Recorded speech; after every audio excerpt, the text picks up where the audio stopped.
বিসমিল্লাহির রহমানির রাহিম। আসসালামু আলাইকুম। আশা করি আপনারা সবাই ভালো আছেন। আজকে আমি আপনাদের দেখাবো সিম আর মূলা দিয়ে সরপুঁটি মাছ রান্না করে। এখানে আমি সিম আর মূলাগুলো কেটে ভালো করে ধুয়ে নিয়েছি।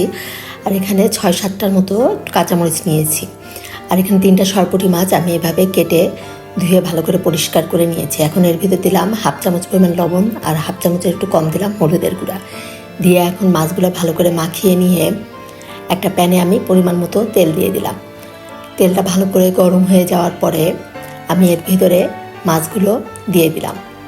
আমি মাছগুলো একটু লাল লাল করে ভেজে নিব। মাছটা ভাজা আমার হয়ে গিয়েছে। এখন আমি মাছগুলো তুলে বাকি মাছগুলোও একইভাবে ভেজে নিব।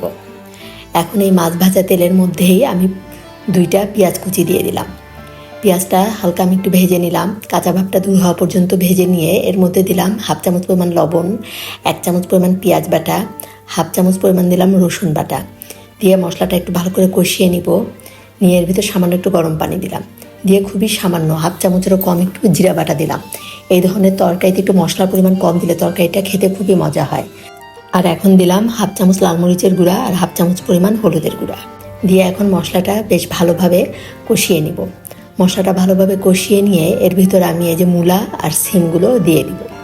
মূলা আর সিমগুলো দিয়ে আমি মশলার সাথে ভালো করে মিশিয়ে নিব। এখন কিন্তু এই ধরনের তরকারি খেতে খুবই মজা লাগে। এই যে এখন আমি ঢাকনা দিয়ে ঢেকে একটু 2-3 মিনিটের মতো রান্না করে নিলাম। নিয়ে এখন ভালো করে সবজিটা আমি প্রথমে কষিয়ে নিব। বেশ ভালোভাবে এই যে সিম আর মূলাটা কষিয়ে নিলাম। কষিয়ে নিয়ে এখন এর ভিতরে আমি পরিমাণ মতো গরম পানি দিয়ে দিলাম। গরম পানি দিয়ে এখন ঢাকনা দিয়ে ঢেকে একটা ভালো মতো বলক ওঠা পর্যন্ত এটা আমি রান্না করে নিলাম।